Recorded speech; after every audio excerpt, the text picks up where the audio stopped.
صبحتون بخیر باشد عزیزانی که قسمت دویومی اسفره روان شده ما انتظار هستید.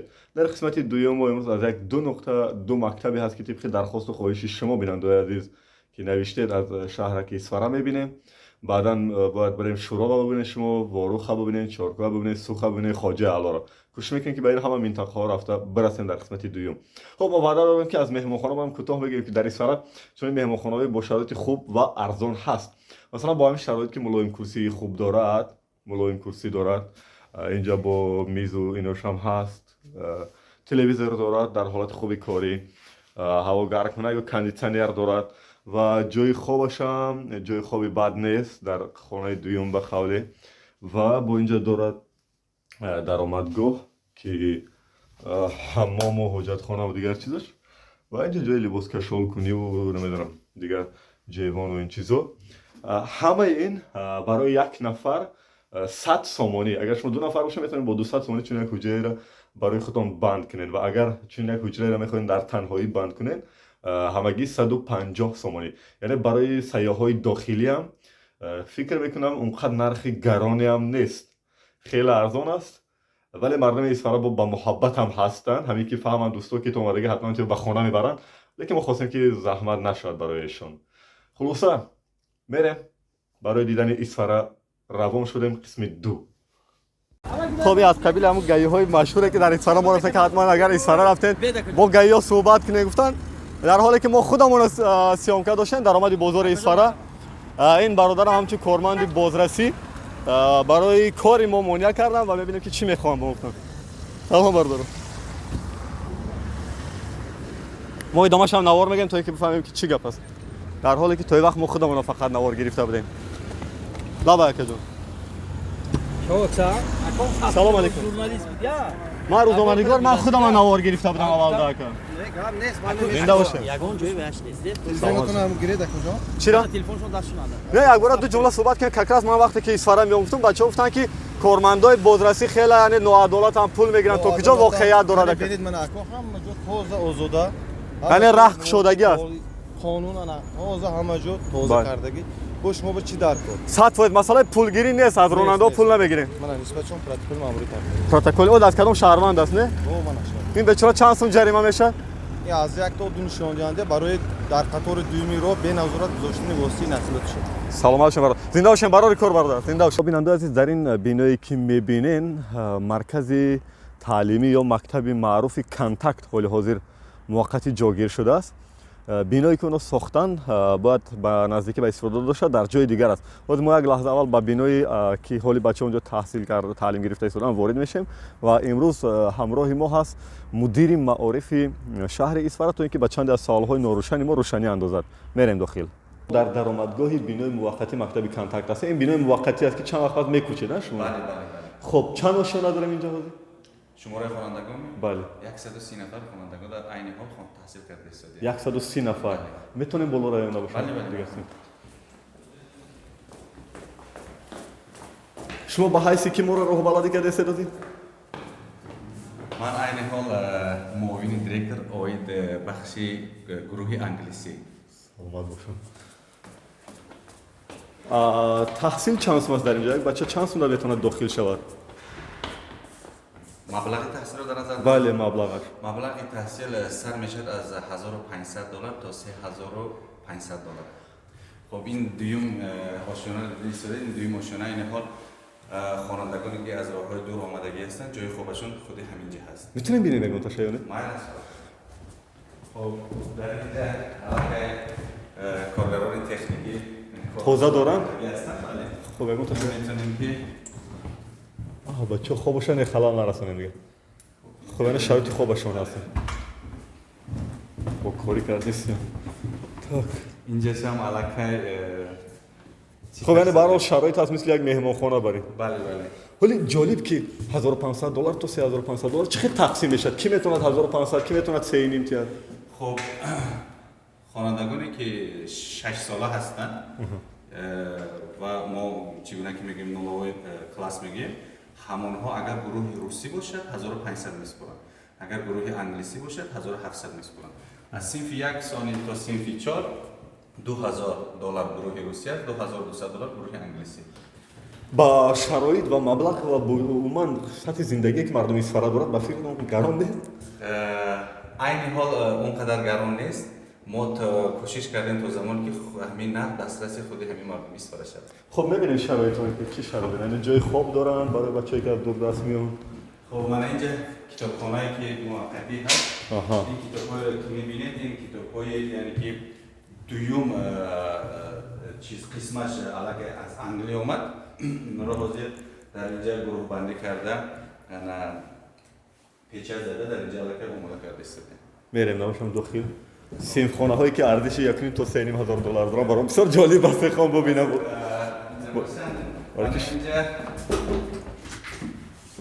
اینجا چیزی همون هست. 24 ساعت خدمت میرسن که ساعتی کاری کردین. 24 ساعته خدمت طبی هست. بچه‌ها برای که اینجا خوابن میتونن. دو سه نفری کار میکنن، هم سحر و هم شب. بچه‌ها چند نفر خواب میرن اینجا؟ بچه‌ها عین حال از منطقه‌های گوناگون تاجیکستان هستن، 23 نفر و جای خواب تامین کرده شده. سینفخانه کجاست؟ اون طرف بالا. سینفخانه ها بالا. این دوامش چی بود؟ انا دوامش قسم اینجاها خالی هست. خالی است. میرن اصلا سینفخانه ها میریم. خب ما یک بار رهبرا در مورد چی میخوایم از شما پرسیم که بینای نوی که در گوشه دیگری شهر است و کی به استفاده داده میشه و چرا استفاده داده نشده ها؟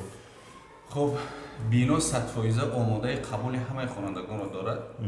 همه چیزش آماده هست چون بینا در نقشه خودی جمهوریوی هست. انا خوش یعنی که سربلندانه زیارت خودی اساسگزار صلح وحدت را انتظار هستیم. زمانی که پرزیدنت جمهوری تاجیکستان خداخواد آمده افتتاح میکنن در نقشه احتمال هست که ماهای مرد بیاین. بعد از همون خداخواد خوانندگان میتونن که شروع درس در آنجا کنن. اونجا چند نفر قبول کرده میتونه؟ اونجا ما برای جا داریم برای صنف‌های 6 جا داریم برای صدق جا داریم برای خوانندگان.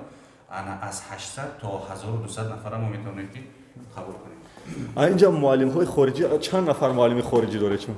معلم خارجی عین حال 6 نفر هستن با 3 نفر دیگه شون علاقه در جریان آماده کردن حجتشون هستن. آنلاین درس ها میگذرد از خارج؟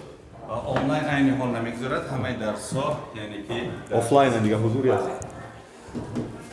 من اینجا سینفخانه یک ما هست. صنف یک. واو.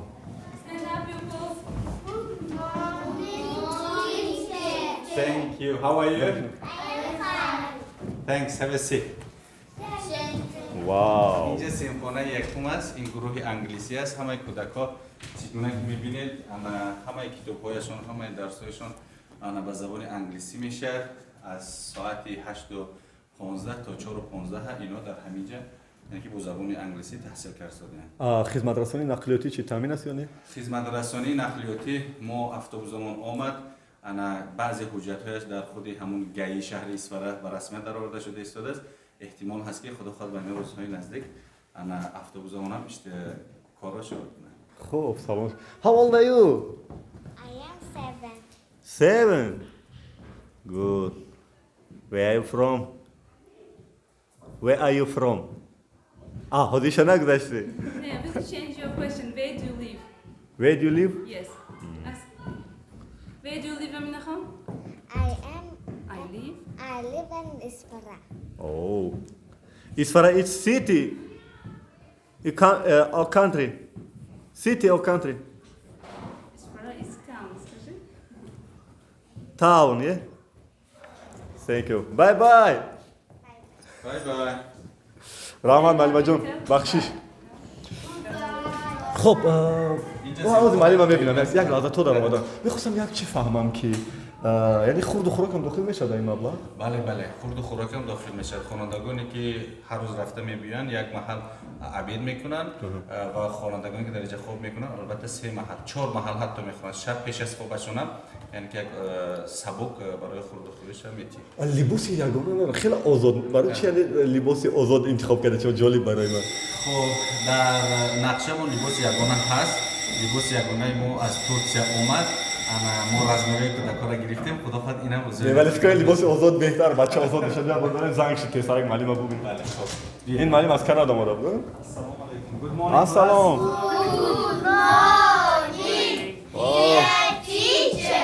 Thank you. Have a seat. اینجا Good morning. سیمفونی 2 هست. این آموزگارمون از کانادا هست. ادم مارک و یعنی یاردمچی این کس عبدالواحد دیلربا خان هستند. در چگونه که می‌بینید در هر یک سین با یک آموزگار خارجی یک آموزگار محلی همچون تجربه آموز. هم تجربه آموز هست و هم جای در کاری و هم مترجمی هم کرده می‌ایستد. آها با زبان تاجیکی بله. بله. اینجا صنف چند بود؟ اینجا صنف 2 هست. صنف 2. بچه خوندن زور. گرم. ها؟ برای چی مکتب عمومی نرفتید اینجا اومدید؟ عجیب برای چی جرا انتخاب کردید؟ اینجا چی عجیبی داره؟ چی زوری داره؟ Потому что здесь английский. از دیس انگلیسی؟ دیگه صنف‌خونا دیگه مکتبات هم انگلیسی هست که. Еще здесь круче. Да? Can you speak English? Yeah.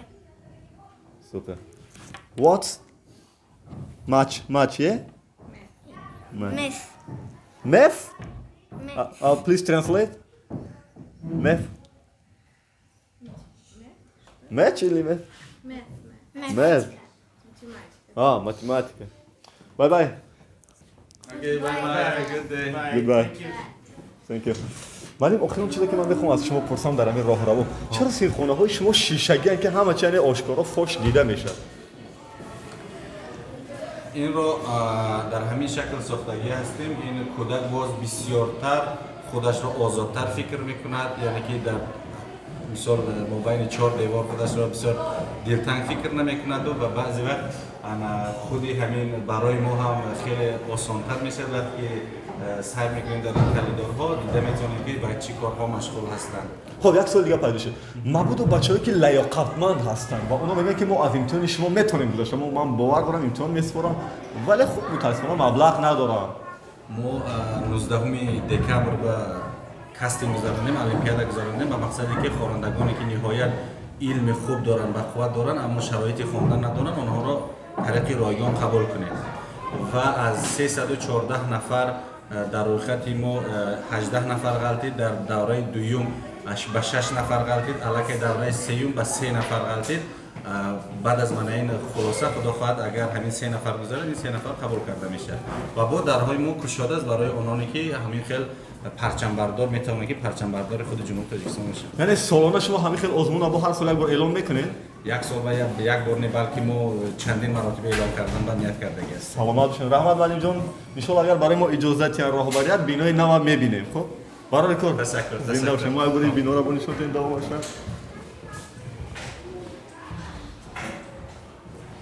ما فهمی کنه این سیمفونه هست و با سیمفونه های بعدی هم هست که بچه ها علاقه زنگی برآمد شد رفتن.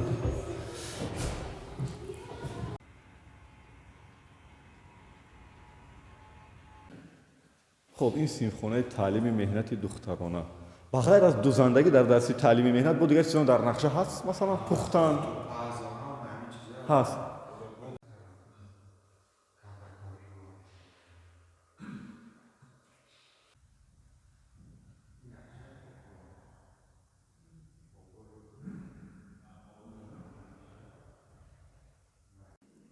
خب بیننده عزیز این طرح همین مکتب بین المللی است که من این قسمت از طرف من دستی راست علاقه بود شدگی تو همین میدانچه ورزشی را این بلوک ها این میدانچه ورزشی این حولین و این 3 بلوکی که میگن بوده آینده خوابگاه میشد است تو چند سال آینده را خوابگاهی زنانه یعنی دخترانه پسرانه و خوابگاه آموزگارا.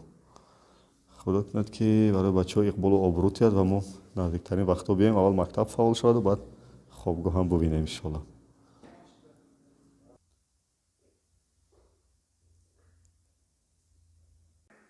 از طرف کدوم صاحب کار ساخته شدین؟ از طرف ولماسوف اسرائیل جان و ولماسوف نارزلو جان. اینو شهروندای خود اسفر هست. اینها شهروندان خود شهر اسفر زندگی میکنن و در خواستن که برای شهر اسفر یک مکتب بین‌المللی اکادمی کانتاکت اینترنشنال با زبان انگلیسی گفتم تشکیل کنم و خوانندگان لیاقتمند شهر استره در این مکتب‌ها تحصیل نموده در آینده برای آبادانی تاجیکستان عزیز برای پیشبرد علمی تاجیکستان ساحه‌های صنعت و چقدر که به هنگام معلومات به ساله آموزشی فن‌های طبیعی ریاضی دقیق اعلام شده است و البته سهمی همین مؤسسه برای این قرار حکومت خیلی باعث دستگیری است. سلامت باشین.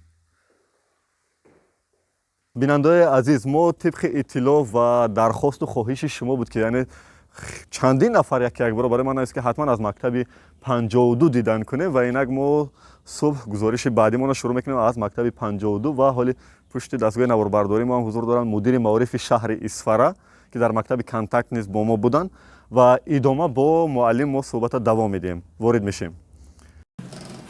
ما صنفی چی در اومدیم؟ چی با؟ نه یک بار دارم با اجازه میبخشید. چی صنف خونه است اینجا؟ سلام. آفرین. میتونیم بشینیم جامون با؟ زود. همه با جام میرسد. باید چین پرتر انتخاب نکنیم ولی شما نخواستین؟ این برای بچه‌های مایدار که پرت انتخاب کردیم. یعنی شما خواهش پیدا نشه برای درمان برای ما حیران شد تو چی اینجا نداریم. همه با جام میرسد. گرم. چند روز بخوندم؟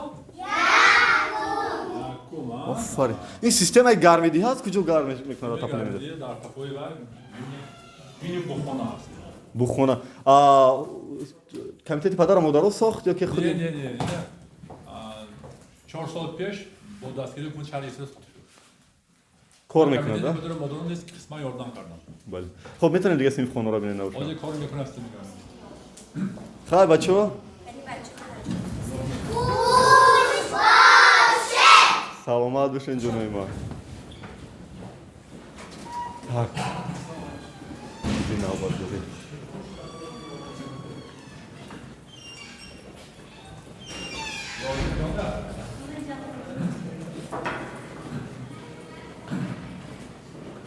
خونه امزگاران. یعنی راه و کریدورها همش خوب. بگم صدمگینه. این هم از دوره شوروی بوده که اینش از صفر بنیاد کردن 2007. نه این دوامش بنیاد. این بود. تعمیر کلی کردن. همین بنا را. بله. سلام. شین تا بچه. یا سنفی 11 تو ختم کننده. کی آینده ژورنالیست میشه؟ هیچ کس ژورنالیست نمیشه. کی آینده معلم نمیشه. آموزگار. کی بانکیر میشه؟ بیا بر آشکارا دست برداریم. دکتر کی میشه؟ واو، دکترها شما چه خوشبختین نه؟ صاحبکار کی میشه؟ بیزنسمن. بانک دا چی بانک دا؟ نیست؟ خواندنان علمی سینیم گرم معلم ها هستن نه خواندتون برادر عزیز ما اومدیم نزد همون سه بینایی که از دوره شوروی با ما میراث مون در همین شکل و معلمم مدیر معارف اسفره جوابهای خودشون دارن که یعنی چرا این بیناها در این حال ماندند و ما به استفاده نمیدیمشون. چقدر که ما حاضر در داخل بینای اساسی از تعمیر کلی برآورده مکتب 52 دیدن کردیم. به صنفخانه‌ها در آمدیم. صنفخانه‌ها با تمام شرایط‌ها مهیا است. سیستم گرم‌دهی یگانه آموزگاران میرسن جای نشست میرسن. بنابر احتیاجات نبودن به جای نشست ما تعمیر این بناها را ادامه ندادیم. گفتید که در سال 2022 در نقشه هست. و بنابر هر سه این بنای بالاش شیفر بش کرده ماندن و چقدر که دیده ایستاده یک قسمی آن را شکترکش ها کنده برای تعمیر آماده کردن. ما خواستیم در سال 2022 با مقامات اجرایی حکومت ولایت سوخت به نقشه تعمیر کلی در آوردیم. حتی در اون بلوک 3 من میبینم که تیره‌هاش کدام وقت چسبانده شده است. بلوک 3 تیره‌ها سال 2010 چسبانده شد و بنابر وای نبودن طلبات نبودن و در دیگر جایها طلبات بودن. ما خواستیم در دیگر جایها синфхонаи иловагӣ мактаби нав сохтем. ҳол мегӯед ки талабот нест, ниёз нест. Пас барои чӣ мехоҳед ки дар соли 2022 ба истифода диҳед? чӣ хеле ки ба ҳамагон маълум аст, бар мавзеъҳои 14 ва 15 ки дар болои ҳамин мактаб ҷойгир шудааст, аҳоли нав ҳамунҷо ба талабот пайдо шуда истодааст. мо мехостем ки айнда бо талабот дохил кунем. майдончаи баскетбол аст, волейбол аст дар инҷо, яъне ин мактаб майдони варзишӣ надорад? болобод дорад, мактаб болобод дорад. дорад болобод. саломат бошед, раҳмати калон ба шумо. зинда бошед.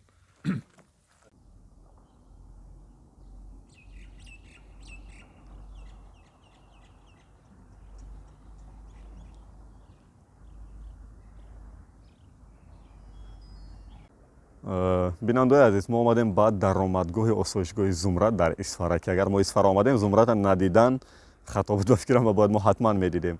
ҳоле як бор омадем то даромадгоҳ ва мебинем ки дар даромадгоҳ моро ки қабул мекунад ва ояндаш чӣ гап аст. агар пазируфтанд бисёр оли, агар напазируфтанд идома мерем. рафтем.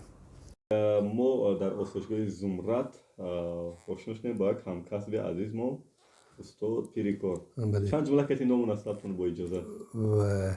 من مدیر بخش فرهنگ و سیاحت آسایشگاه علوچی فرهنگی توجیه‌سان و زیست ژورنالیسم توجیه‌سان مختلف جورایف. چند سال شد شما در آسایشگاه؟ 38 سال بود. 38 سال. بله 38 سال بود. خطگردی دانشکده فرهنگ و هنرهای زیبایی به نام استاد ترسون داده. این آسایشگاه کی به استفاده داده شد؟ تاریخش؟ آسایشگاه از سال 1976 همچون خانه استراحت بعد ساختمان بینه تابوتی از 1 ایول سال 1976 همچون آسایشگاه فعالیت میکند. چند نفر بیمار در یک لحظه در یک حالت قبول کرده میتونن؟ در آسایشگاه میتونن امروز تا 500 نفر استراحت کنندگان را قبول کنند و باید گویم که امروز در آسایشگاه کارهای ساختمانی، سازندگی، آبادکاری با مرام ادامه دارد و بعد ساختمان بینای نوآشنا که علیه اقامت آفریخته است و دیگر انشاءاتی که در آسایشگاه است میتواند آسایشگاه تا 1200 نفر مهمانای از تمام جمهوری و بیرون از آن قبول کند. تقریبا نقشه هست که این بینای نوآشنا کی به استفاده داده میشه؟ بله کارهای ساختمانی قریب که میبینید قریب که به انجام رسیده است ان شاء الله وقت‌های نزدیک نه اینکه در آسایشگاه یک بینای نوآشنا بلکه انشاءات‌های بسیار به مانند حوض شناوری، آمفی‌تئاتر، بینای برای قبول مهمانان فخری، تشخیص‌های چهارشانه، انشاءات نزدیک 12 انشاءات در آسایشگاه مورد استفاده ان شاء الله قرار میگیرد. ساختمان اکثرش در عرفه انجام‌یابی است. یک نفر برای طبابت یک دفعه چند تومان باید سپرد؟ در آسایشگاه راهخطا از 125 ثانیه در یک شبانه روز آغاز میشه تا به 325 ثانیه که حجره‌های لوکس می‌نامند. حجره‌های دو نفره که در داخلش تلویزیون یخدان هم دارد، آبی گرم دارد، 146 ثانیه ارزش دارد. اهالی آسایشگاه در بالانس کجا ایستاده است؟ آسایشگاه همچون جمعیت سهامی گشوده عمل میکند و جمعیت سهامی گشوده آسایشگاه زمرد دارد و در آن در بالانس این من میدونم که جمعیت سهامی گشوده آسایشگاه زمرد است. چند سال شد جمعیت شد؟ جمعیت سهامی گشوده آسایشگاه از سال 2016 جمعیت سهامی گشوده آسایشگاه زمرد شد. با اجازه ما میتونیم یک یا دو نقطه جای استراحت یا که طبابت ببینیم برای مردم نشون بدیم؟ اجازه هست؟ بله اجازه هست. سلامت باشین.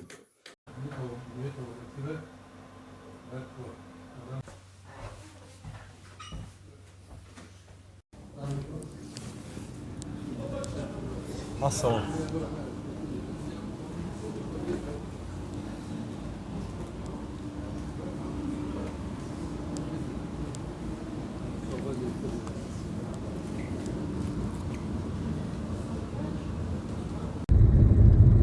برادرای قند ما قرار داریم در راه جانب اسفره واروخ که اینجا ما را سو خوجالا چارکو همینو اینطوره و این هم همون کپرکی تاریخی که دوره بحثی امسال بود.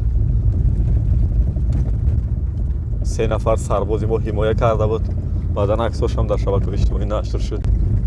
خب برادرای عزیز ما به جماعت دهات سرخ وارد شدیم. موضوع اساسی ما هر جایی که میریم یک موضوع راه ها است و بخصوص راه هایی که ما آماده ایستاده نیت داریم تا واروخ بریم. یعنی میبینیم که از دوران شوروی تعمیر کلی نشده است دیگه، جا جا تعمیر شده است، حتی خط هست گاه و جای دیگر با تعمیر نیاز دارد. مثلا ببینید اینجا با تعمیر نیاز داره مالکات راه درست نمیدونه منو. خب چند متر بعضا وقت چند صد متر هم تعمیر کلی شده است، مثل همین لحظه که ما حرکت داریم و بعد چند لحظه با سر میشد راههای دوباره خب علاقه ما گذاشتیم بود و از این راههای ویرانتر و با تعمیر نیازتر هم هست که ما در ادامه برای شما نشان خواهیم داد. ولی همیشه باید این چقدری ها را فریب داده حرکت کنید و همین راههایی هم که تعمیر شده است نه ببین همین اسفال معلومات چند سال پیش ریخته شده است علاقه پست و بلند است. نمیدونم از روی کدوم استاندارد ساخته تعمیر میشه. لرزش ماشین هم حتی ببینید چقدر است. خوش آمدید به دهه سرخ. ما در جماعت دهات سرخ و دهه سرخ با ورزشگاهش آمدیم و از بیرون وضعیت بد نمی نماید ولی داخل میشیم چی گپ است.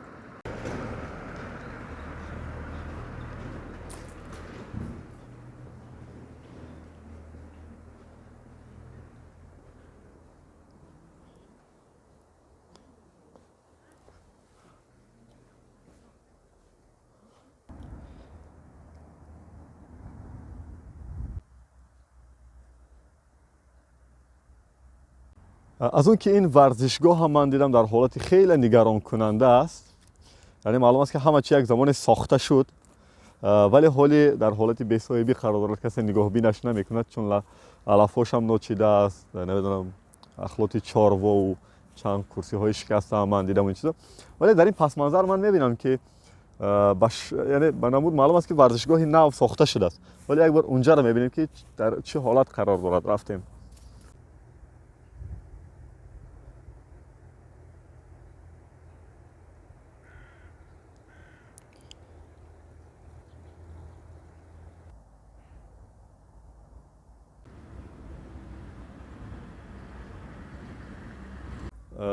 ما در درآمدگاه جماعت دهات سرخ این برادر را خوردیم.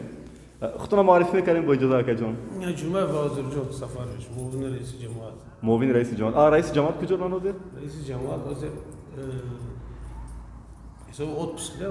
آها. جماعت دهات سرخ چند دهه نگاه می‌کند؟ 3 دهه. کدام دهه ها؟ سراب، چورباغ، بعد سرخ.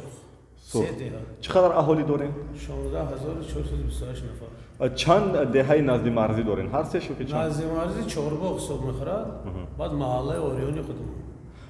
حاضر همون اهالی نزد مرزی چه حال و هوا دارن؟ تینج با سویشته هم با همسایه دیگه اون گیرودار نیست؟ نیست، یکم خیلی همش خیلی حاضره این روزش وضعیت معتدل یکم کمبودی نیست، یکم فهمی نیست. بعضی خبرها بود که کدوم یک مسجدهایی را در جماعت سرخ درهاش بسته است، این تا کجا واقعیت داره؟ مسجد بعضی نه بعضی قرار حکومت جمهوری دیدی سال 2016 بسته شده که همه فعالیت ندارن، سمتشون رو باید ایواز کرده. چند مسجد از سمتش ایواز کرد؟ 8 مسجد. کدام دهه ها داده؟ همش همین دهه سرخ بود. دهه سرخ بود. حالی سمتشون چی شده اون مسجد؟ سمتشون یک تاش تنیس کورت شدگی، یک تاش منزل استقامتی شدگی، یک دو سه مسجد موندگی. وجودی کوری چی شدگی؟ رئیس کمیته محله. بعد یک مسجد ما جوی دامگیری مصفیدو، سوی چهارخانه شدگی. من یک تا ورزشگاه در درآمدگاه دیدم که در پهلوش دو تا ورزشگاه نو، ولی این ورزشگاه قبلی ساخته شده خیلی حالتش خراب است، نگران کننده است. چرا در این وضعیت است؟ وضعیت همین که حاضر بچه‌ها با ما خیلی مینی به بیشتر مایل دارن، مینی فوتبال برای همین و بوتر خیلی هم استفاده میکنیم مثلا برای اگه چوره بینیم. یکی وضعیتش خیلی خراب است، همون بوت‌های زیاد و اخلاطی گاو و این چیزا. خیلی خیلی از جماعت کمتر دورتر، همین سبب خیلی کمتر چی میشه؟ نظارت دور میموند و یکی خیلی بود میکنیم یکم وای نه بعد تابستون کار میکنه. همونجا اگر دیده باشید وقتی دیگه علاوه برای والیبال میدانچه کردیم خیلی اصلا خنک بودم والیبال این زال بمیگذارم. انا خیلی سلامت باشین. بخشش وقت نگرفتیم. زنده باشین. ما درود میگیم با برادرای چهارکوهی که این ویدیو رو میبینن. ما با جماعت دهات چهارکوه وارد میشیم و اینجا هم چند نقطه داریم که باید صحبت کنیم و ویدیو بگیریم. یعنی ببینید این محله را در کوچه های اول من خیلی آباد میبینم. تمام سیستم خدمت رسانی بانکداری و حتی ساختمان ها هم رفته ایستاده. مثل یک شهرک بر این است جماعت. و ما میخوایم که یک بار جماعت ایویم صبح چهارکوه. ولی یک بار من در چهارکوه چند چیز جالب دیگر دیدم که در برابر کوچه های اساسی تنگ کوچه هایی که تا میخوره طرف چپ و راست اونا هم منفر شدگی هم همین قلقم باشد یا این طرف هم دیدید من هم منفر شدگی. این برای من بسیار جالب. یعنی این انتخاب خودی مردم بود که مقامات در این سمت کار کرده است. انا این سمت هم ببینید اسفالت پوش شدگی و ما آمدیم تا جماعت. همون گفتون هست میسی اونکه کنم نی؟ گفتم نیست. هیچی نه. کارگرای جماعت خوب صحبت میکنن. خوب کار میکنن. من نه کار میکنم. یگان پرابلم نیست. نه. چه حجت تیار کردن شما چه جان؟ اینو یاردم به. نیازمند. ولی کمیزاد. چند سوم بعد میگیرید کمک پولی؟ سویت بکن بپردیم. سویت بپول میشه. یعنی برای همین حجت را درست کردن یگان مبلغ علاوه نمیپرسن از شما؟ نه تو نمی. سویت جا نمیره. ها؟ سویت جا نمیره. نه این جماعت وقتی که حجت را تیار میکنه یگان مبلغ علاوه میپرسن از شما؟ نه. بپول کدام میتین؟ سلام بشون. شما در اطراف همسایه قرقیز زندگی میکنید که دور از اون؟ ما ولو ما قرقیز. مناسبت چه خیلی همسایه وقتی هازی؟ ما قرقیز نه ما کوینم و کنجا با رحمت و چجان. خب ما با جماعت لحظه آمدیم که وقتی خوراک نصف روزی بود و حال ما میبینیم که اینجا یک باغچه است شیرخوارگاه کودکستان رقم 14. یک بار وارد میشیم گفتیم که شرایط اینجا رو ببینیم که در جماعت کودکستان فعالیت میکند و چه شرایط دارد.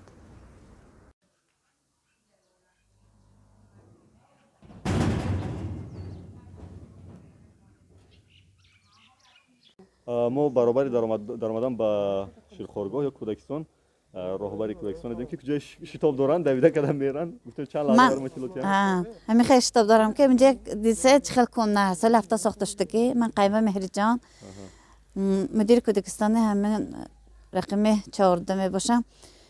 برای من دعوت کرده همینجا تعمیر میکردیم مدت یک ماه کسا هزار گفتگی تشکیلات غیر دولتی همین خیلی نقص که مبازر همه های یاردم کرده سادیان.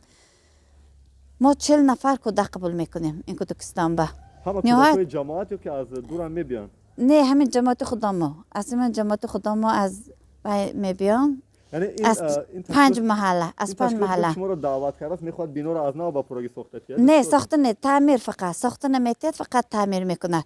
شکرانه الله که این چه گویم نهایت از فرسوده شده که هر سال ما میکنیم به تعبیر چه گویم آنقدر تبدیل نه. شکر خدا. 40 نفری که میبیاد با پول میتونن داخل شن که رایگان چه خیلی از خدمت رسانی؟ نه 7 نفر رایگان 2 نفر رایگان ما هست 5 نفر کمیزات هست. چه گویم اون شرایط عائله‌اش نگاه کنیم میگم یک نفر در وی همین قرقیز جنگ قرقیز و تاجیک کشتن فرزندان همه هم میبیاد 5 نفرش با 96 سامان 90 سامان بود 90 سامان بود حاضر 96 سامان شد از این ماه انور 2022 به چیزی گویم خدمت رسانی کن اینجا به ما به وای در کار نگاه خدمت کنه میتونه تا یا نه. ویدیو ما بگویم که چی خواهش دارین از نفری که ویدیو شما رو میبینن صحبت شما رو میبینن؟ من خواهش دارم که اینجا از نو تعمیر کرده کودکای شرایطش نقص کردن در چون که کودکا آینده ما به این مثال بگیریم شرایط یکان خیلی نداره. من تا در من پهلوی کودکستان در طرف من چپ هستم و نهایت شرایطش نیست. مایلش یکان خیلی شرایطش نیست. میبرد بچه که آبی خنک اینجا خیلی آبی گرم کرد میبرایم و دلم که همه اون اتصای وایشه و زمانه بشود ارستان باشد همینجا حاجت خانه ارستان در بالای گرم کنک های پچکه های خانه. اینجا چیه؟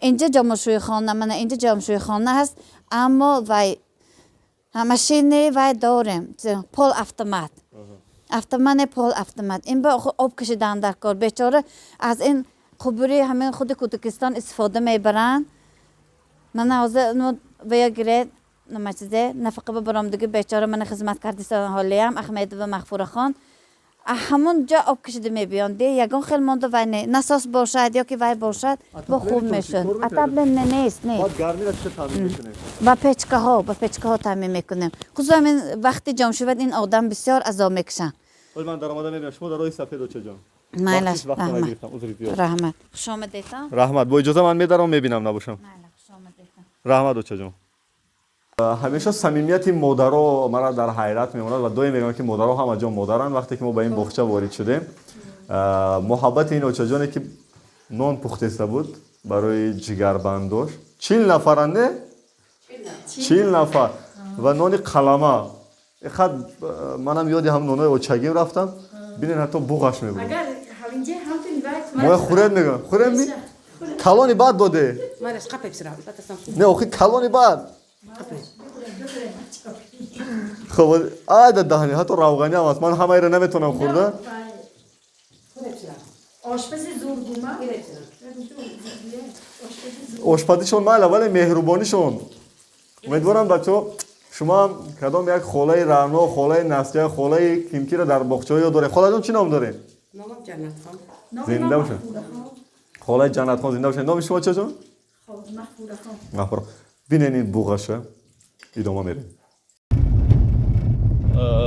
خب با همین راه مردم واروخ هم حرکت میکنن ولی متاسفانه همین قسمت های راهی که به تعمیر است خیلی وضعیتش خراب است یعنی از راه های ما بودم خرابتر است و دیگه با تعمیر کلی نیاز دارد ببینید چی کاره راه های ما با کمی بهتر بود خدا را شکر یعنی اینا با کشور همسایه قرقیزستان تعلق دارد این تنگکوچه های قدیمی همیشه دلیلی اون است که مردم اینجا هزار سالها با زندگی دارن یعنی ما بچه خودم میگم که هر دهه کوچه شهری که تنگکوچه دارد این خودش دلیل اون است که مردم چندین سال باز اونجا زندگی دارن به خاطر که در دوره گذشته تاریخ شناسا بهتر میدونن کوچه ها را وسیع نمیموندن یعنی کوچه ها خیلی برابر یک عرابه راه داشته برای مردم اینجا چندین سال باز زندگی دارن ما در جستجوی معلم شریف هستیم که در مورد معنی 4 کوه باید با ما صحبت کنه و این 4 کوه کدام کوه بود و حالا با کی تعلق دارد با همین سوال ما معلم شریف میابیم جواب میگیریم و بعدا راه ما را ادامه میدیم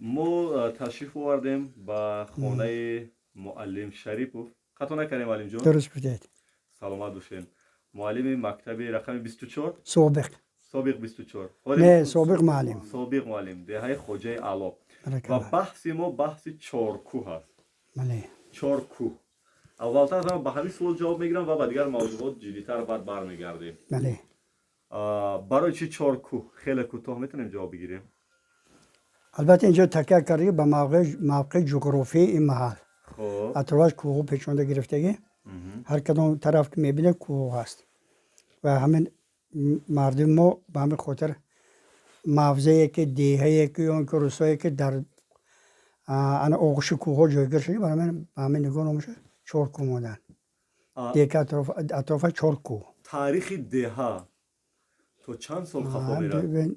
بسیار سوال خوب گفتید دیه تاریخ از دوره اسلام پیش است این بزرگتر تاریخ گوی میدهد 5 6 4 بله اگر شما جواب دقیق میگیرم که آثارخانه چرکه رفته بینید و کتاب بابا جان غفور تاجیکان به درد شدگی صفحه اشتباه نکنم صفحه 17 در روی چرکه درباره خواجه غور 15000 سال پیش اولین بازیافت‌های آدمای ابتدایی همونجا یافته شد این چیزی که آثارخانه نوشته شده چیزی که تحقیقات گذرانده شده بودند ولی بحث 4 کوه همیشه سر اون است این شب روز که این کوه ها به کشور همسایه قرقیزستان گذشت یعنی تا کدام سال این کوه ها به تاجیکستان داخل داشت و کی به کشور همسایه قرقیزستان گذشته است یعنی در یک مرام گفتم بسیار دشوار لیکن تدریجاً تو دمی که مثلا منم تو سر کار بدانم همین چیز رو واقف هستم شاهد هستم ذره ذره قطر چیزی که شوهر گفت از هر چی از مال دنیا داشت دادیم ما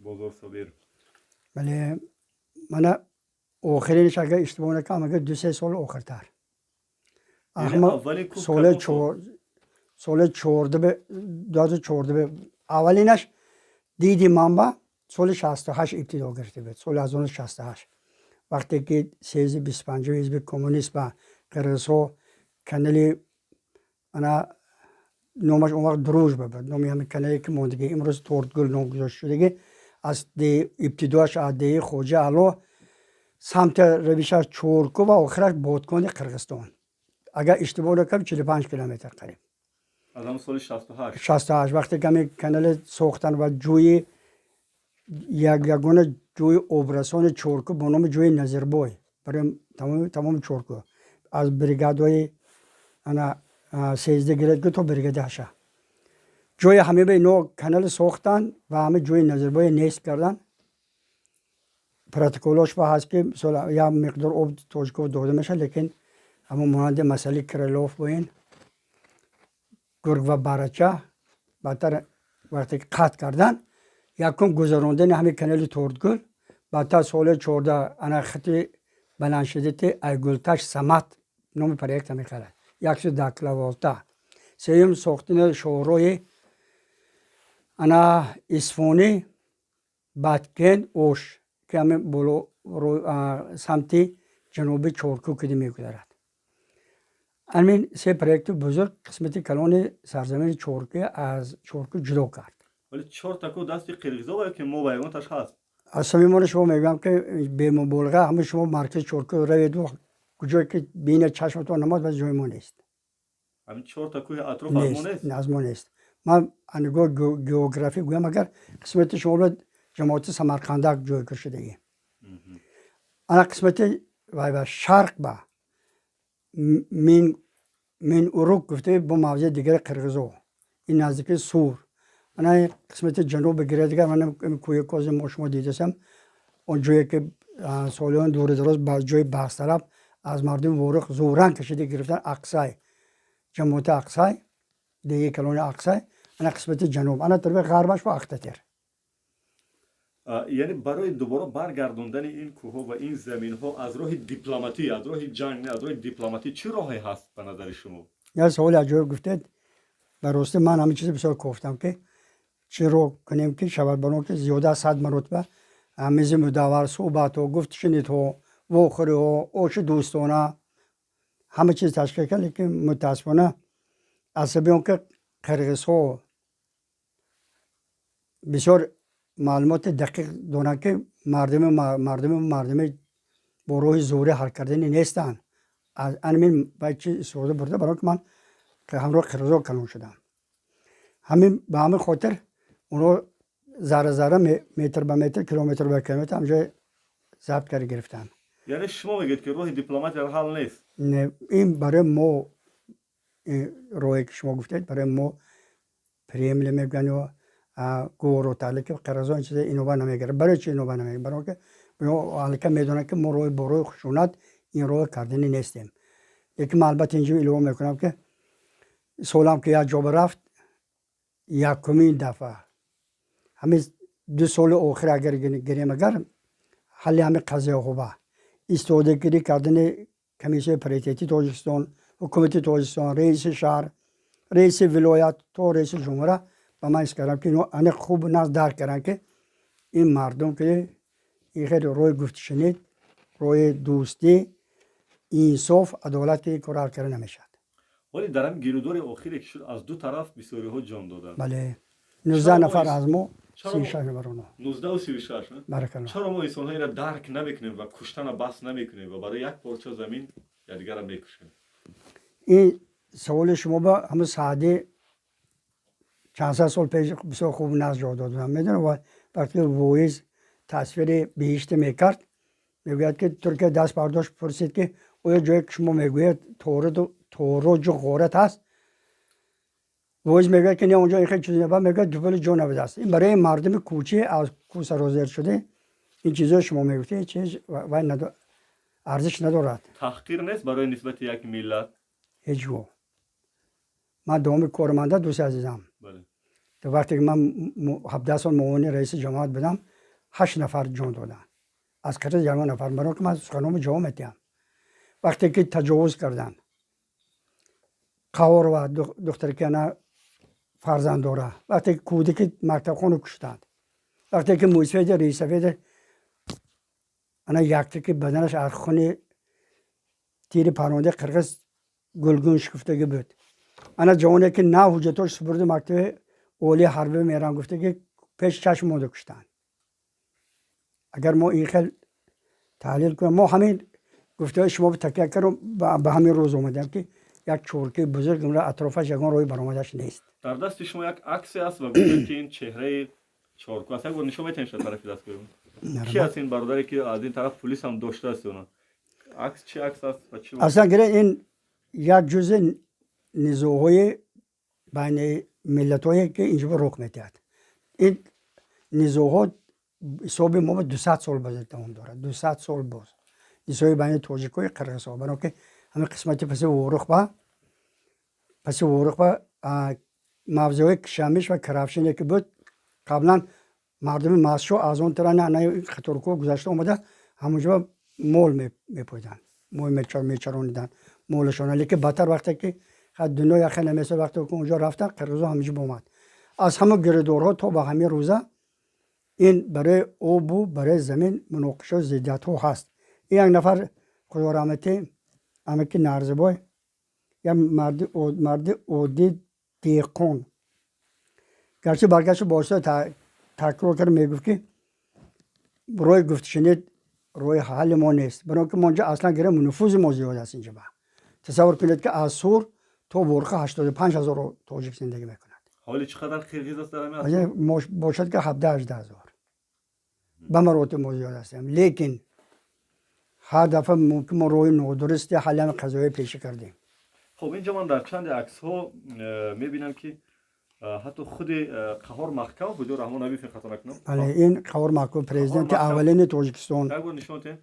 این عکس کدام سال است؟ همین گونه عکس ها زیاد. سال 89. 89. این گرودورهای سال 80 وقتی که اینجا بین مردم دام هست. خشونت‌های تاجیکستان پیشتر. چی کار می‌کردن در اینجا؟ چی واقعا شد؟ وقتی که در کدام مهمانی هم هست اینجا.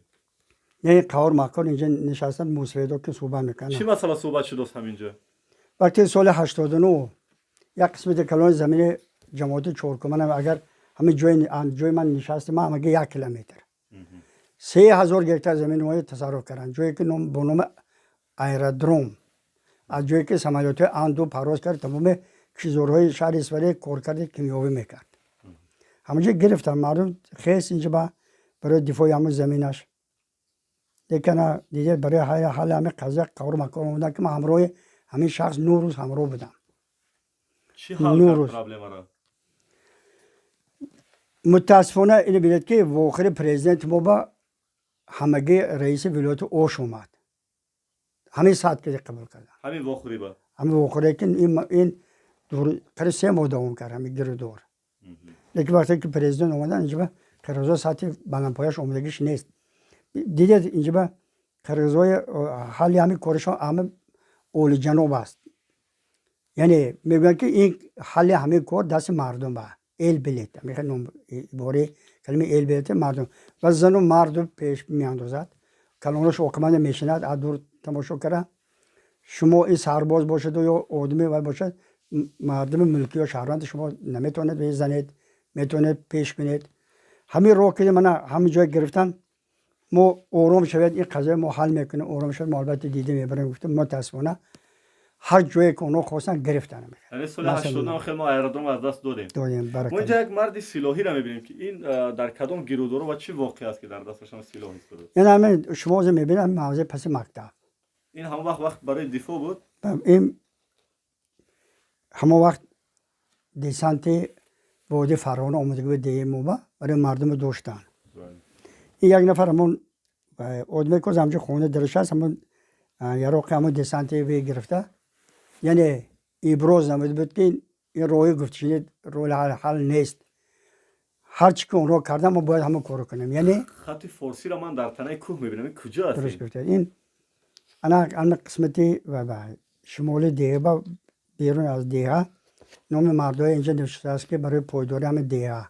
کدام سال این این تقریبا گرم یک 7-8 سال پیشتر آه. یا ما یک آدم وی خودش کرد اقدام خودش کرد آدمی که خوب کرد است که خطی فارسی نیست چون که دعوا کنیم که این از ما است لیکن بالا بینید اگر شما قسمت بالاش نگاه کنید کور کرده شده یمینا این دعوای قرغزا سخت استفاده کردن نزد رئیس شهر نزد رئیس ولایت بکی همین برداریدن این خطی گفته هر چیزی که اونا گفتن ما کردیم یعنی اینجا به یک نورمال 12-14 متر مونده شما اچور کنید طالب قرقری نشناسید نه؟ الان آدم بیاش موضوعی هم آدم کرده و حالی هم هست قسمان هست قسمش توضیح کردن سرش ایستادن روبروی ما تو که معامله توضیح کنیم بنزین کده همچیش توضیح کردیم ما یک قسمت کردیم کدوم سال این را توضیح کرده شما؟ انا اشتباه نکنم سال 14 بود احال این همین کوه با کی داخل قسمان این روی ما اینجا از ما خیره این هم خبر محکم در بین مردم ها چندین تا عکس دارم اینجا من دیدم خب لیکن آخرش به شما یک چیزی میگم بله برای این بین من گفتم که ما هر یک گفت سخنم جواب دادم در کار یا این سری سال من مبالغه کردن نادرست آخرین صحبت وقتی که خبر محکم همون نماینده قرقی صحبت کردن نزد خبر محکم همگی 2 نفر شهروند فرستادن که هیچ هم وکیل محله پرزیدنت تاجیکستان کردی این ببینید این یگون عقب یک کوری وهام میگفتن و قرقیزه و امیدوارم تا روی روز تکلیف خبر محکم بیاید گفتم جای بحث نو ما با شهرچه میسازیم برای 100 خوجگی 50 تاشو قرقیزا میشند 50 تاشو تاجیکا میشند یعنی شهرچه دوستی میشد و قرقیز گفت که پرزیدنت ما شما میدانم خبر محکم بسیار آدم عادل شما بسیار انسانی که آسیا مرکزی اوبروتا نسبتا بلند دیگه نسبت دیگه پرزیدنت ها لیکن چیزی که شما گفتید این ما قبول کرد نمیتونم ما خاطر که تاجیکا بسیار بچه‌زو بعد چند سال دیگر همجا با بچه شما زیر کرد میگرد پرزیدنت بسیار آشفت شده یکمین بار دیدم که نوروز همراهش با گفتم من ازور مردکای دورم میگفتم و گفت که نمیشه این چیزا برای ما قبول نیست ولی برای من جالب است برای نسل من و ما که این وطن این ملت دیگه از ما جوان‌ها است چی پیشنهاد دارد و برای نسل من و مایی که در اون طرف مرز با نام ملت قرقیز زندگی دارد و دو طرف جوان‌ها چی پیشنهاد دارد شما؟ من شما در ابتدا گفتم خلاصه آدم پیر حساب بگیرید با این مردم با این ملت یگان دور زمان گفت شنید که نمیشد هر چی که اونو کردن ما باید همون کارو کنیم هر چی که اونو کردن ما هم همین خد جوابگو باید باشه من شما میگم راست گپ این چیز بیرون عین تو میگم من بعد مسئله که بسیار ازبکستان که خوب شد ما اینقدر گلپوشی کردیم پیش پای شوکت میرزیویف و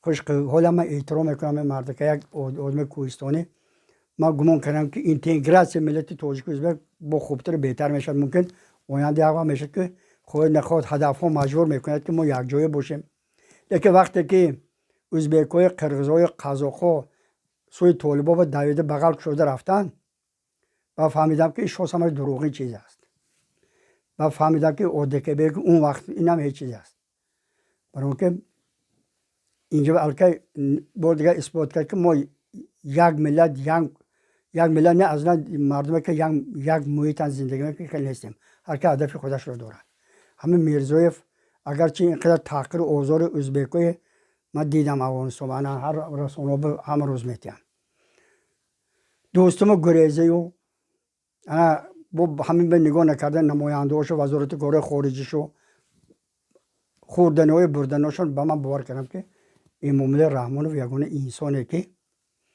در حقیقت دل مردانی کوهستانی دارد فقط همجا از خدا طلب کردم که کاش که ملت ما باید یجوم شد سلامت شد تو سازم من شاید چیز دیگه میگم بیرون نوارتون نه در نوار بگه نه ارزی من نمی میدونید ارزی من نمی است همه مردم ایسوری گرید مردم کنبودم گرید این دیدگی های من اگه اینوای جوشان میدونید این ستایی انا که اونجا با تحقیقات های علمی تکنیکی میبرن مردم اینو جوشون هم اونجا لیکن مردم مسچو مردم غرب این مسئله وطن دوستی بسیار با سطح بلند بالاتر بست مردم کوهستانی اصلی که دفاع وطن اونو درک میکنن.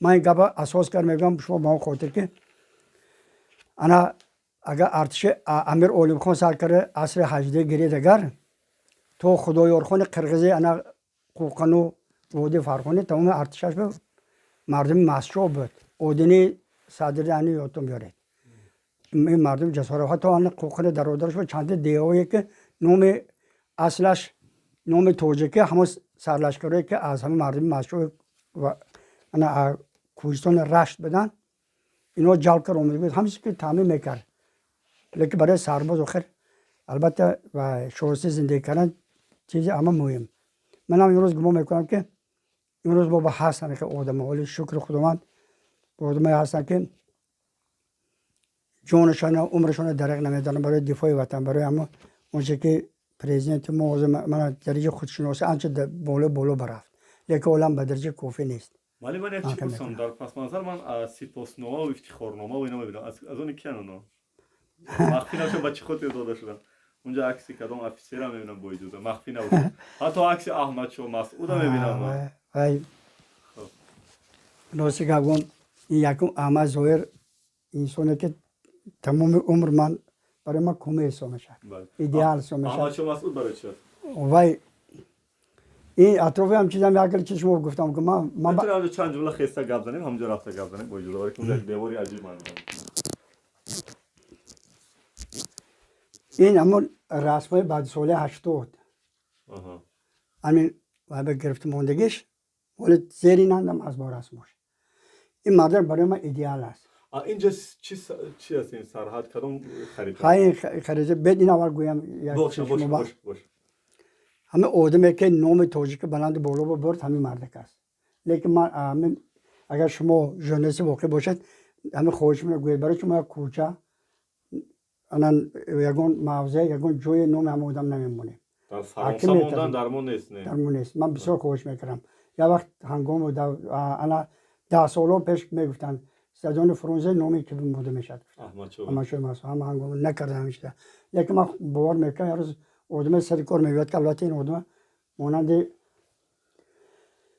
انا سروزیر فرانسه بریم بلند بالا میبرد برای صلح ما بسیار سهم گذاشتیم من البته بیا خریطه رو بحث کنید که خریطه این انا خریطه که این موضوع ما اینجا نشون داده قرغیزستان تاجیکستان قزاقستان اینجا واروخ انکلاف هست یا نه شما چیز خوب گفتید اتو واروخ با خیلی چیزا گفتم من تمام عمر همینجا جور میزدم میگفتم که از ماست که بر ماست همه خریطه که ما انا تلویزیون هم بینید رسانه‌ای هم بینید که ما خودمون انکلاف نشون دادیم ما همه ساعت درجه گفتم که آخر قرغیز اینو نکرده است و خریطی ما خودمون کار نشون دادیم حالا که واروخ انکلاف نیست نبود اما وای چگونه شما سخن نمیتونم گفته گفتن که من امروز جویی نمیکنم لیکن یک چیز دیگه برای شما میگم بگذار برای من نفرت کرد گناه همه آدم چقدر آداب باش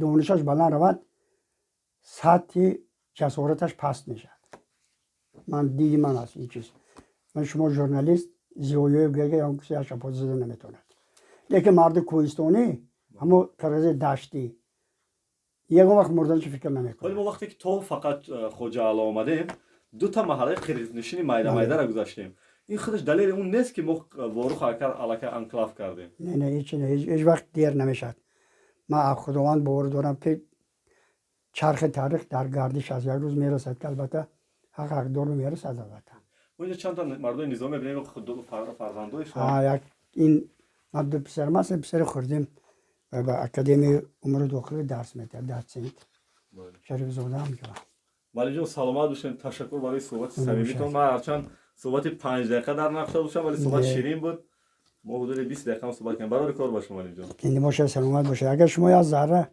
برای خودشناسی مردم ملت وای کنید خدمت کنید آینده من بسیار من کنم زنده باشید ندار میشم ما همه چیزی که عقیده است انو مقالم بیان کردیم بهترش که اینجا گفتید مالی زنده باشید یک جزء می نمیاد این خون پاره پشت بگوین همیشه خون پاره اما بله از نشانه اسنی 29 اپریل سال گذشته در کجا زده بودین؟ انا همه در قسمت کلانو میگم کجا او تقسیم کنه. شما اینا چه برای خودتون گرفتین عجیب؟ برای که هیچ گفت فراموش نکنم بسنه گفتم من دست ببین قدم آب دادم. این خاطره بد دارد ده؟ نه ما باید فراموش نکنیم. باید فراموش کنیم. نکنیم. اینجا 19 نفر ما شهید دادیم. اینا در جای خوابتون مونده که هر وقت ببینید. وقت چشم میاد چون اول همین میبینم. زنده باشید معلم جان. حالا معلم در اطراف همین کوه گپ زدید. من همین کوهی که در پشت شما ایستاده کی را نگاه میکنه؟ من شما واژه گفتنی که حدود تاجیکای از این کتاب تاجیکان بابا جان خبر بیاده ندادن. چون مرما یک بار ورق زده بینه دوره سومانه از کجا تا کجا بود.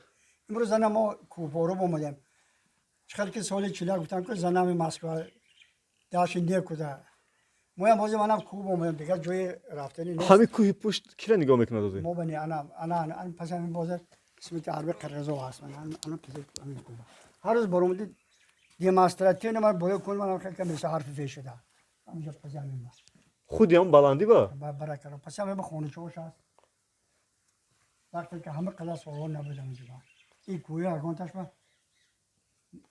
ما حقدار نیستیم. ما شو نکو. معلم جان بخیر بینیم انشالله صحبت ها باقی. این کوچه به نام حکیم حسین بوی. چرا به نام این گفته شما استاد جان؟ اما جوانی که دیوای مرز خودش با آتیری سنایپری شکورچی قرقیز حلال داشت. شکورچی قرقیز یا سرحدبان قرقیز؟ شکورچیش سنایپر. سنایپر شکورچی. کی گذاشت این جوان؟ 2 سال. ولی کوچه را به نام همون مونده چون؟ چون معلمه که کوچینوسه درجه اولی بود. معلم بودن. این همون خشی شوران اقبال. نه خشی من. خش شما بودن؟ این اقبال این واروخ بود. الان پشت بینه بعد دیوار برداشته بعد چی دیوار دارن بلندی ها؟ این بسیار سال 90 این یکم سال 89 او بجان مولو جان بچه که نه وقت صرف دای خط کرده بود اونجا تیر قرض حلال داشت. ما وقتی که آموزگار تیار ارده بودم همون که همون جای علاقه باید همین کردم بودم برای که فراموش نکنم. اینم رسمش هست اونجا من نمی‌تونم. معلم بخیر بینید سلامت باشین صحبت ها باقی انشالله. زنده باشین معلم جان. زنده. خب در درآمدگاه جماعت خب اومد این کوتیچه را میبینین با رفتن دیگر جمع هست در دهه خواجه اعلی در کوچه‌اش من هم خیلی کوتیچه ها دیدم بسیار ایده جالب. این قوطیچه‌ها چی وظیفه دارد؟ این قوطیچه‌ها همون قوطیچه‌های پرتوهای سریراهی است. ایده کسی باشد سوپر من دست میبردارم برای این ایده جالب. در تنه همه سیمچوبا هست برای این طرف هم برای این راه تازه است. ببینید پرتو باشه اگر گرفته دام میپرتن یک کس بعد جمع کرده میراد. عالی خدا کنه این ایده در دیگر جا هم عملی شود. سوپر. بینندهایی که این ویدیو را می‌بینید ما در یک از کوچه‌های خواجه اعلی جماعت چهارکوه اسفر قرار داریم و یادتون باشد همین خانه‌ها ماه اپریل 2021 که ما یک فیلم هم گرفتیم با نام تینشتیک یا صلح ما همین ویدیوها را داریم. عیناً در آن همین خانه من از رئیس ولایت خواهش کرده بودم که ما برای یک فیلم ساختن در مورد تینشتیک صحبت انجام دهیم و همین خانه بود و یا بالایش بود و این دو دروازه هم بود که از اینجا ما یک برادر را یافته بودیم که پایین توسط خانه‌اش ما پایین رفته بودیم تا همسایه قرقیزش هم دیده بودن در همون شب روز درگیری ها و حالا می‌بینید خانه‌ها برقرار شدن دروازه ها هست در و تیره‌ها هست و مردم هم در حال زندگی. ما برای همین خانه می‌داریم اگر کسی باشه اینجا ده. کوچه سامونیان 57.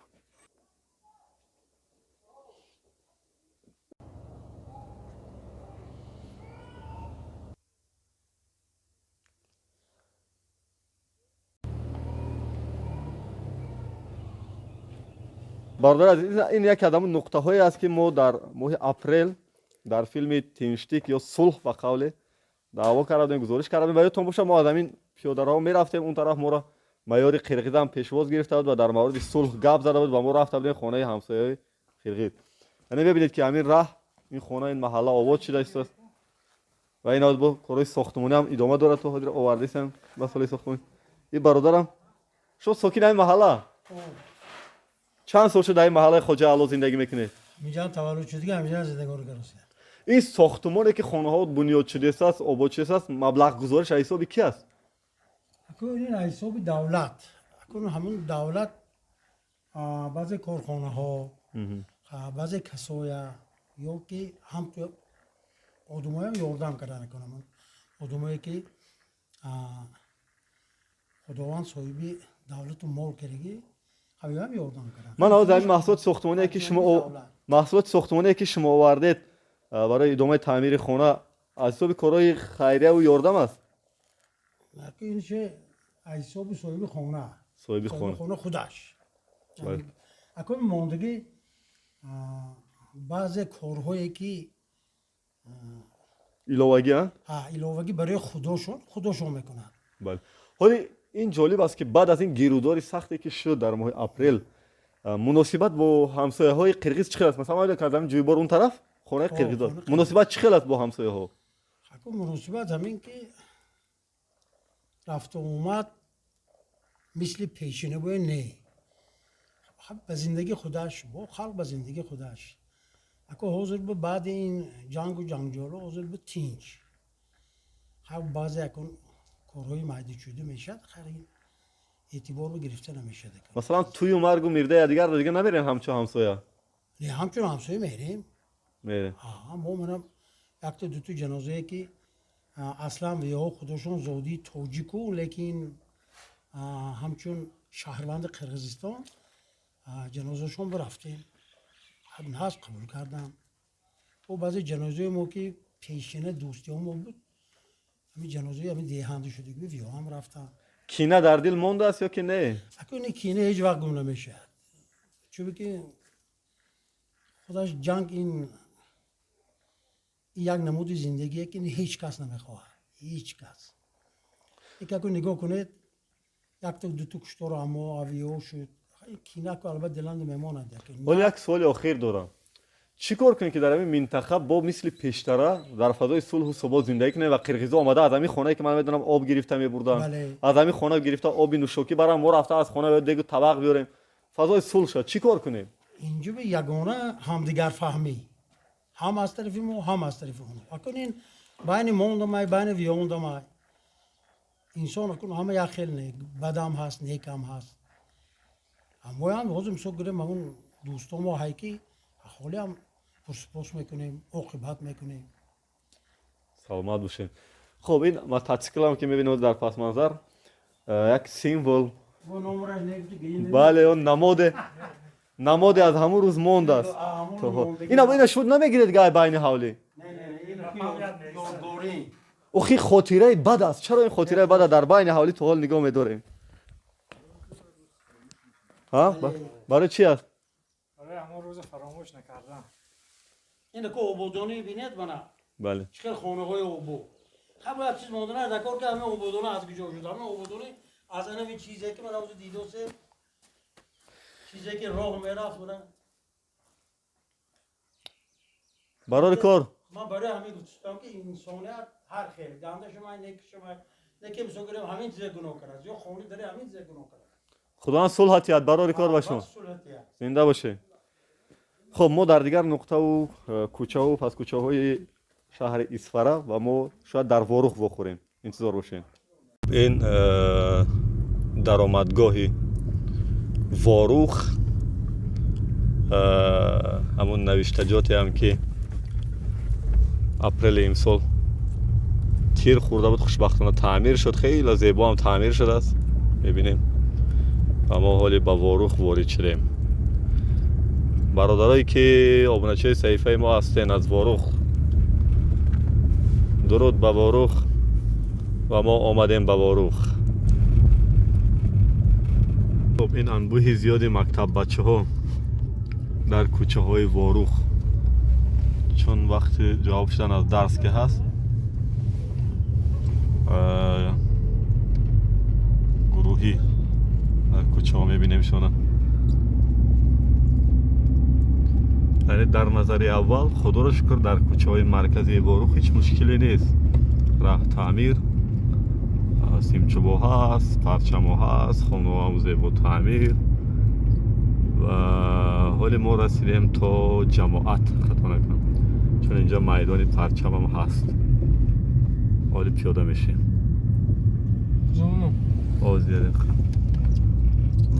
ما در واروخ به یک لوح یادگاری واخوردیم که یادگاری اشتراکچیان جنگ بزرگ وطنی و همچنین نفرایی که برای ساخت کنستیتوسیونی جان دادن و نفرایی که با نام مرزی وطن جان خود از دست دادن در چند سال اخیر تشایف سال 2019 شراپوف 2014 قرایف 2019 خدا کند که این آخرین شماره باشد نه از طرف تاجیکستان و نه از طرف قرقیزستان دیگر هیچ سلاح صدا نبرارد همیشه فضای صلح ثبات آرامش باشد در واروخ و در تمام دنیا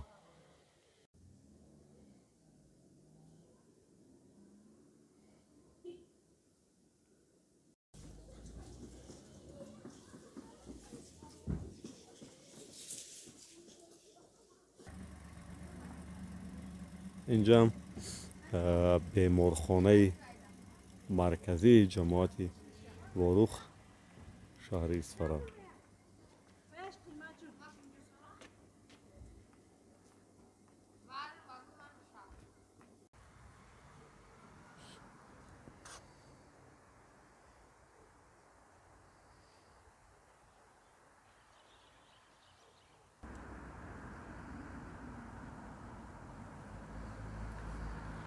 میریم با راه محله جویدم جماعت واروخ شهر اصفهان که طبق اطلاعی که به ما داده بودن یعنی این محله از آب تنقیسی میکشه البته پشت نوار رئیس جماعت هم ولی من فکراشون زیاد گفتن ولی نخواستن که دیگه در نوار فکراشون بگن ما حالا میریم از وضعیت عیناً خودمون آگاه میشیم و دیدن میکنیم که چی وضعیت است در محله جویدم لحظه نباشم خب صحبت کرده میریم ما در کوچه های جویدم قدم میزنیم و این برادرم مسئول هم صحبت با ما شدن از یک لحظه هم کسبی ما هستن شما نام فامیلتون چی بود جان بخشش من بابایف شویر بابایف شویر همین ساکنی محله جویدم وکیل جویدم محله وکیل هم هستیم خب در مسئله اولتر از همه میخوام راه ها را فهمم که بعضی راه های واروخ تعمیر شدن یک قسم تعمیر کلی شدن حساب صاحب کارو حساب صاحب کارو اساسا چرا این محله راه های جویدم مثلا تعمیر نمیشه صحبت کرده رویم با اجازه اینجا هم واضح صاحب کارو اقدام گرفتگی امسال ما چی بگیم اما وای اسپید نکردیم بنابر همون حجم کاری اسفالت کنی اومد در شهر و ولایت بسیار دور است همون ماشینای ما سر وقت آورده نتونستیم یک سبب همین یعنی تصمیم هست تصمیم گرفتگی من که امسال ما جواره هوا فرما خنکتر اومد ماند این حساب صاحب کارو حساب صاحب کارو با ممکن وای گفتم اون 20 کیلومتری که جنوبی اولیان وای کردی همون مسئله هم اگر راه شده حل شده جماعت حکومت بیتیل همون حساب هم یک قسمش حساب صاحب کارو یعنی در جام پرزیدنت وعده داد که 20 کیلومتر راههای داخل واروخ هم منفرش میکنه حساب حکومت اومدی شما گفته بودم از همون حساب میتونه چند کیلومترش در محله شما بیفته البته اگر همون اقدام ما وای کردی در همون حساب صاحب کارو البته در سال 2022 نقش داریم باید حساب کنیم مسئله آب ما مسئله مهم که گفتن که از آب تنقیسی دارد چشم خودتون محله جویدم آب نوشاکی ما برادگی چند سال شد آب نوشاکی هست از چقدر اهالی داره محله جویدم ما 150 خوجگی 150 خوجگی مثلا همین حوزه ما یک تا جمعه که آبی که میبینیم ریخته صورت از تونس شمیریم صحبت کرده فکر میکنین دلیل او بوده میتونه که در همه کوچه ها هست این در 4 جای محله نصب شده در 4 جای محله همین خیلی هست جمعه پایان با اون طرف پایانتر و 4 جایی که همین کوچه موافق کردن ما شناندگی که همین یک این آب از کجا میاد آب از کجا میاد آب از خط آب نوشاکی آب تاریکی شروع بود آب واروخ کجا آب دارندگی همون خود جاری هستین یا که اون نساز کار میکند این خود جاری است اینا مسئله گوگو محکم کردنش خیلی جمعه رو فکر نکردن که گوگو محکم کنه یگون حالت صدمه‌ای شده مونده یگون باید تشکیل شده یک کاتیدو مونده اما خب خوش میشه یا روز نمروز خوب درست کرده شدن در سری هر یک کوچه یک تایی هم خیلی وداپرود به قول هست 4 جایی که اساسی همین نزدیک مسافه صبح گرفتم و برادری آوردم.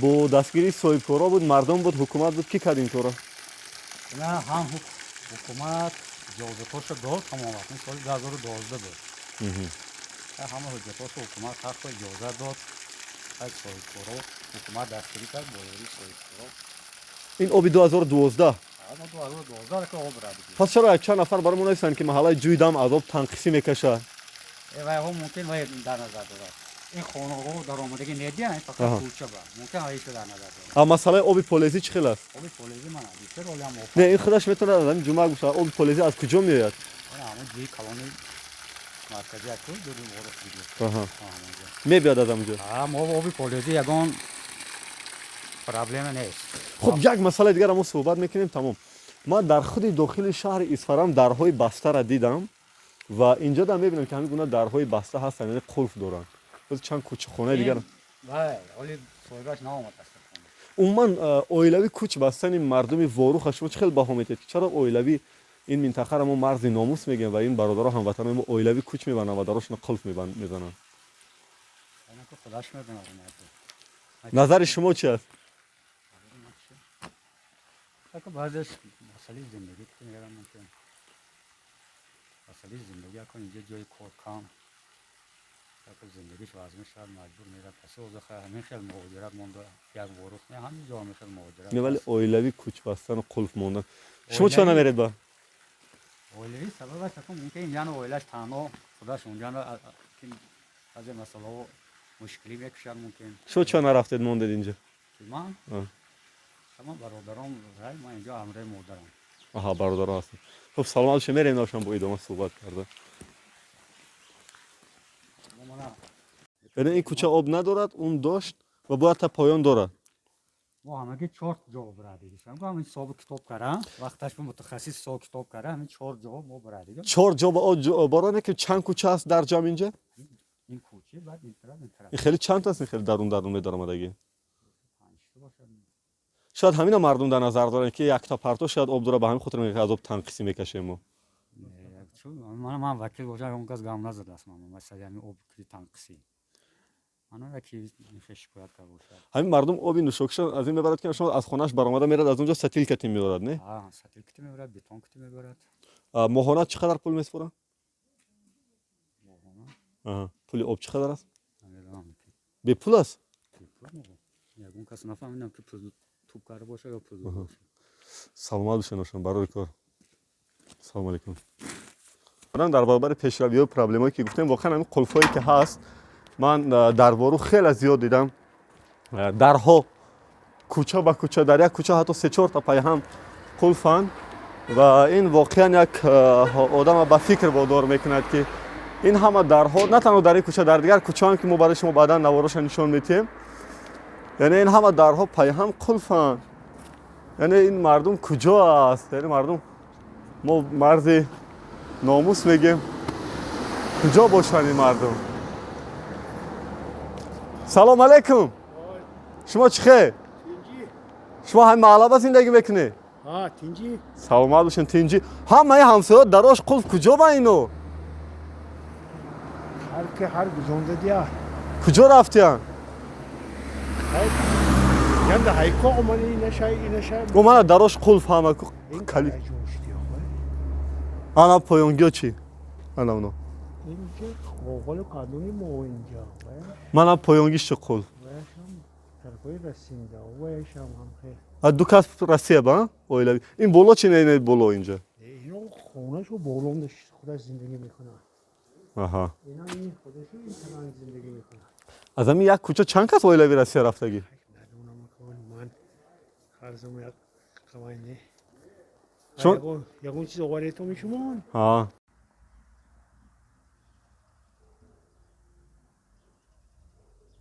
تو به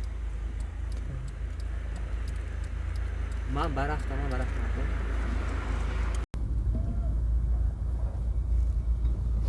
حالی استا اینم گاراژ قلف دارد گاراژ من اینا همه گاراژن اینو گاراژ ها من ایده اولی استا این دروازه چه بالاش خونه میشه اینم گاراژ اینا این دروازه анаш хай кушодагӣ ҳамсояш кушодагӣ хайрият якта ин гаражаш қулф бо поён рафта набоша инам гараж ина дар он кабуча буд инам ой худои ман яъне ин додари ман мега ҳама гараж аст хоб биёед мо ба ҳамин дурӯғ бовар мекунем ки яъне мардум оилавӣ куч намебандад ворух худо кунад ки ҳамин гуна боша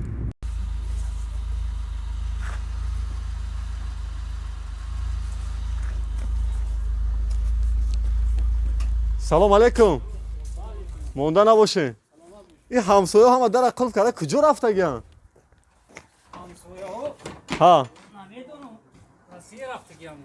россия хоб бори дигар ҷаҳони сипос барои ҳамаи онҳое ки ин чанд лаҳза ё чанд соат видеогузориши моро тамошо карданд бо номи исфара равон шудем ду аз чанде аз мактабҳои шаҳри исфара аз ҷамоати деҳоти сурх аз ҷамоати деҳоти чоркӯҳ ва аз ҷамоати деҳоти ворух хуб агар ки тавонистем ҳарфу паёму интизориҳои шуморо бароварда хоҳ аз лиҳози пешравии кишвар хоҳ аз лиҳози мушкилиҳое ки мо дар кишвар дорем пас хеле хурсандем агар натавонистем хоҳишу орзуҳои шуморо ва интизориётро бароварда мо узр мепурсем ва бахусус аз бачаҳое ки бисёр мехостанд ки ман ба шаҳраки шуробам равам ки дар масъалаи таъмини об гуфтанд ки хушбахтона об 1-2 соли охир дар ин шаҳрак пайдо шуд аз ҳамун 4 қишлоқ ино насос доштанд 2 ҳавз доштанд ва ман медонам мо як филм дорем бо номи Shure H2O ҳатман тавсия метавонам ин филмро дар саҳифаи ман бубинед махсус дар мавриди оби шаҳраки шуроби исфара аст гуфтанд ки хулоса об ҳолӣ дорад мардум ба як соли охир ман аз ин чиз бениҳоят хурсанд шудам ва ҳар нуқта гӯшаи дигаре ки мо натонистем рафта барое ки пешниҳодҳо хеле зиёд буд бо ҳар нафаре ки мо натонистем суҳбат карда мо узр мепурсем ва мегӯем ки видеоҳои мо агар хуштон омад тугмачаи олӣ монен хуштон наомад ҳатман назару андешаҳои таҳлилӣ бинависен хоҳиш мекунам бе ҳақорат бе дашном бе таҳқир ва ин чанд саҳифаро ман барои шумо таблиғ мекунам бо номи Фонус аз дӯсти мо Абдулазиз Восиев ва Завқ ТВ аз дӯсти мо Завқибек Саидаминӣ ки ман ҳамеша таблиғ мекунам ки ба ин саҳифаҳо обуна шавем видеоҳои хуб дорад ман мегӯям ки видеои баъдӣ мо боз як шаҳр ё як ноҳияи дигара дар вилояти Суғ дар нақша дорем интизор бошед зинда бод сулҳ собот оромиш дар рӯи дунё ва дар Тоҷикистон